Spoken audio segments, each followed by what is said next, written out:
čudna igra starih in novih socialnih demokratov. Socialna demokracija v srednji in vzhodnji Evropi po letu 1989. Zgodba o usodi videnja razvoja socialne demokracije na Slovenskem, kot ga je razvijal France Tomšič, se dobro vključuje v širši srednje in vzhodnoevropski kontekst. V njem je značilni alarm zazvonil lansko jesen, ko je v največji članici Evropske zveze z tega prostora na Poljskem iz parlamenta sfrčala celotna levica na čelu s stranko Demokratične levice. Omenjeni presenetljivi zaključek poti, na kateri je bilo eno od postaj tudi približanje absolutni parlamentarni večini pred 15 leti, je prej kot ne tipičen. Da je socialna demokracija vzhodno od nekdanje železne zavese pognala precej šibkejše korenine, kot jih ima zahodno od nje, ni sad naključja, marveč v veliki meri temeljne usodne zmote starejših in razvitejših zahodnoevropskih sester. Rezultat je vidna podrejenost levosredinske politične opcije, kot jo razbiramo recimo iz rezultatov volitev v Evropski parlament, pa tudi iz dejstva, da v kratkem obdobju na začetku leta 2012 članice socialno-demokratske stranke te družine niso bile zastopane v vladi niti ene članice Evropske unije iz obravnavane regije. Tudi na območju nekdanje Nemške demokratične republike je socialno-demokratska stranka praviloma šibkejša kot v zahodnem delu države. Ob demokratičnem cunamiju v vzhodni in srednji Evropi med pomladjo 1989 in pomladjo 1991 sta se s socialno-demokratsko dediščino začeli kititi dve scela različni vrsti političnih grupacij. Ena se je skušala nasloniti na v nekaterih okoljih zelo bogato predvojno socialno-demokratsko izročilo in vzpostaviti socialno demokracijo tako rekoč na novo, mimo obstoječih režimskih struktur. Praktično ni srednje in vzhodnoevropske države, kjer do takšnega poskusa ni prišlo. Obok Sloveniji lahko recimo postavimo Hrvaško, Poljsko, Bolgarijo, Romunijo, Latvijo, Estonijo, Črnogoro in Albanijo. Tudi v Nemški demokratični republiki z njenimi nekdanjimi socialno-demokratskimi trdnjavami se je morala socialna demokracija vzpostaviti na novo, saj je bila po drugi svetovni vojni nasilno združena s komunistično partijo in je bila v tem pogledu celo v slabšem položaju kot vzhodno-nemški krščanski demokrati, ki so obstajali kot resna, povsem glajšalantna blokovska stranka, a vendarle so. Po drugi strani so prednosti enačaja med reformiranim komunizmom in socialno demokracijo začeli kmalu odkrivati v prenekateri do prelomnih let vladajoči stranki. Kot je bil France Tomšič eden vzhodnoevropskih pionirjev organiziranja socialnega demokratičnega političnega gibanja brez komunističnega pedigreja, je bila tudi Zveza komunistov Slovenije med zgodnjimi uporabniki tega priročnega modela. Iz stranke demokratične prenove je kmalu postala socialdemokratska prenova. Socialdemokratsko ime so kmalu posvojili še romunski, litovski, českoslovaški, poljski ali hrvaški postkomunisti. Njihovi albanski in bolgarski kolegi so ostali nekje vmes kot socialisti, črnogorski, ki so si nadeli ime demokratičnih socialistov, a bolj z mislijo na socialno demokracijo kot današnji demokratični socializem. Slovaški in poljski postkomunisti so se slednjič oklicali za demokratične levičarje. Poseben položaj je nastal na Češkem in v Nemški demokratični republiki. V prvi deželi je trdo jedro partijskih struktur zavrnilo skoraj vsakršno transformacijo in se organiziralo kot komunistična stranka Češke in Moravske. Podoben projekt je imel na Slovaškem le omejen uspeh.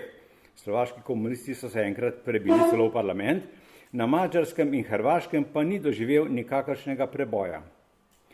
V Sloveniji ima komunistična znamka v poosamosvojitvenem obdobju Sama znamka v poosamosvojitvenem obdobju ni presegla folklorne ravni, kljub siceršnji majhni volji po prelomu s povojnim režimom.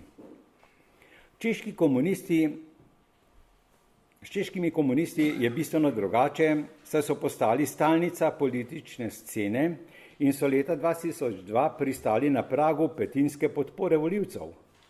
Manj rigidni postkomunisti so svojo domovino velikokrat našli med socialnimi demokrati pod vodstvom leta 1968 iz komunističnih vrst izgnanega Miloša Zemana.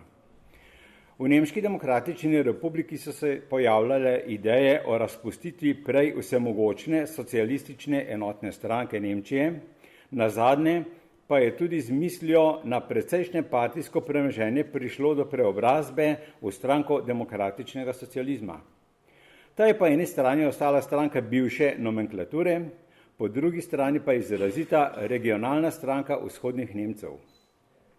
Zato v njej od vsega začetka obstajata bolj dogmatično krilo, ki se je verjetno okrepilo s priključitvijo zahodno-nemških levičarjev iz volilne akcije Solidarnost in pravičnost in bolj pragmatično krilo. Prvo ima največjo podporo na jedrnih območjih nekdanje nomenklature v Berlinu in Brandenburgu, drugo pa v ostalih zveznih deželah na vzhodno-nemškem območju. Socialni demokrati so se, kot rečeno, organizirali na novo in neodvisno od prejšnje vodilne sile. Socialdemokrati so po razmeroma hudem boju v svoj prid odločili boj za prevlado na levici v Brandenburgu, medtem ko je na vzhodu Berlina večje naklonjenosti običajno deležna naslednica nekdanje dominantne stranke. Ker se je stranka demokratičnega socializma, odnosno današnja levica, bolj profilirala kot regionalna grupacija vzhodnjakov, je danes pod hudim udarom populistične alternative za Nemčijo, ki jo je v deželih Saška, Anhalt in Mecklenburg Prednja Pomorjanska že prehitela. Po drugi strani se socialdemokrati niso mogli navezati na predvojne uspehe istoimenske stranke v južnem delu nekatere nekdanje Nemške demokratične republike. Saška in Turingija sta v novih razmerjih postali izraziti oporišči krščanske demokracije. V obeh je socialdemokrate do danes gladko prehitela tudi levica, v vladi katere so socialni demokrati od leta 2014 manjši partner v Turingiji. Odločitev vzhodnoevropskih socialdemokratov v precepu med obema oblikama razvoja socialne demokracije je bila razmeroma hitra in enoznačna.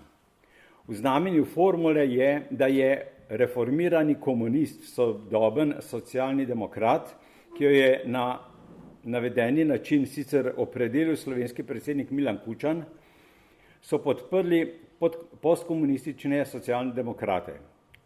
Tudi zato so ti praktično v vseh srednje in vzhodnoevropskih okoljih kmalu pridobili odločilno besedo levo od sredine. Razlogi za tako izbiro so bili različni.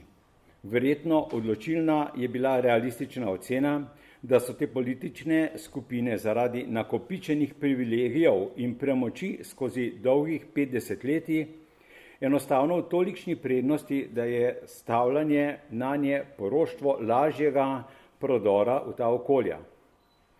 Nista samo socialistična internacionala in evropska družina socialistov in demokratov razmišljali tako.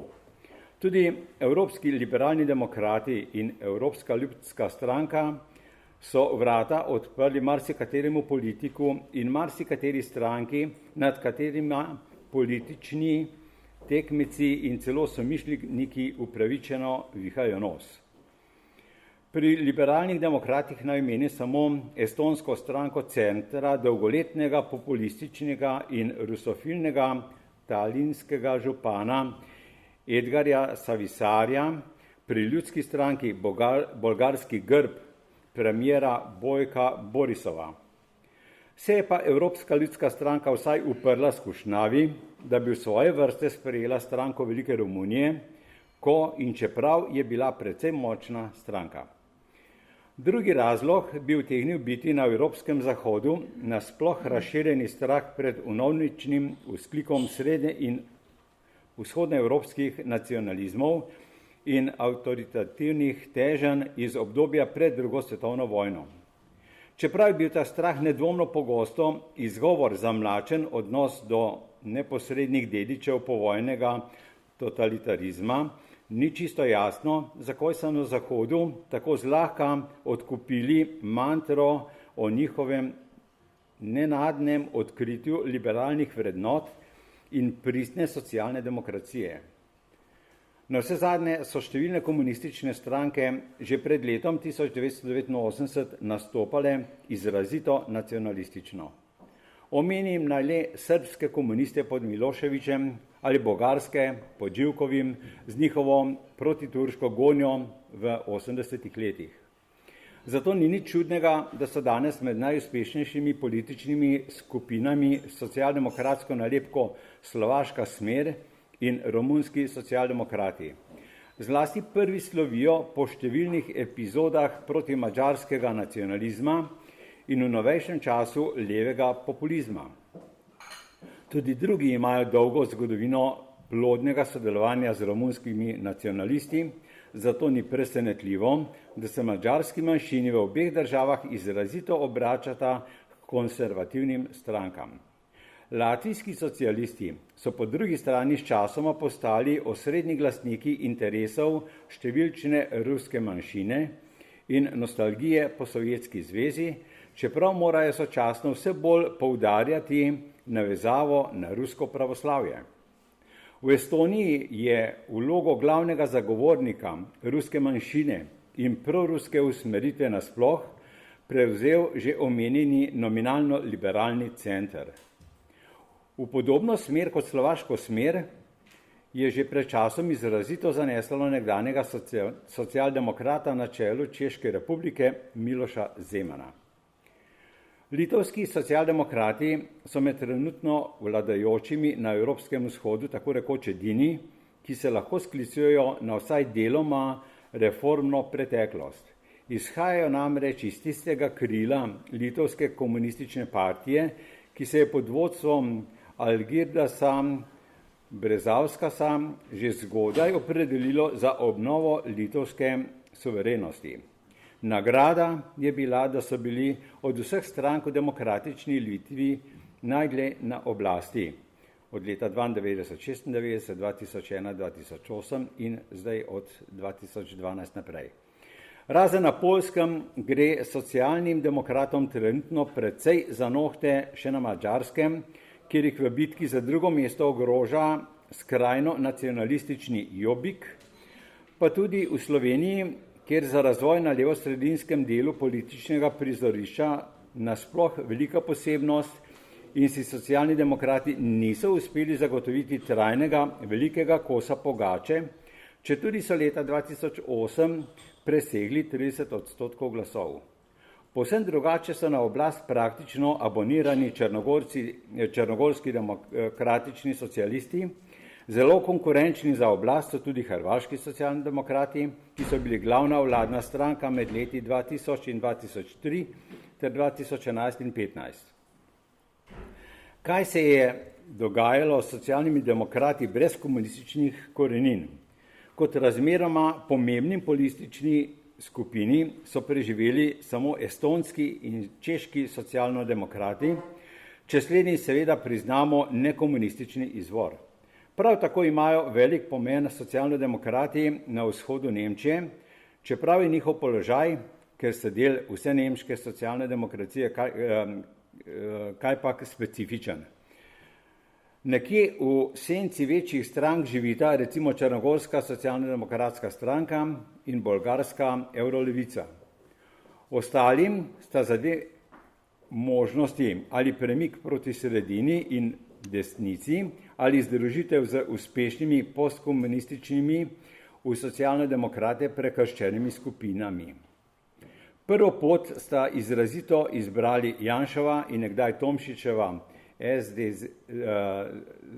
SDSS pa SDS ali nekdani socialni demokrati romunskega premijera Petreja Romana, ki so zanimivo, ravno tako kot Janševa stranka, postali demokrati, nazadnje pa po pridružitvi dela liberalcev liberalni demokrati. Po drugi strani, po drugi poti so krenili denimo hrvaški socialni demokrati, poznejšega kulturnega ministra Antona Vujića, njihov član je bil v začetkih hrvaške demokracije tudi Miroslav Tuđman, ali latvijski socialni demokrati in del romunskih nekomunističnih krogov.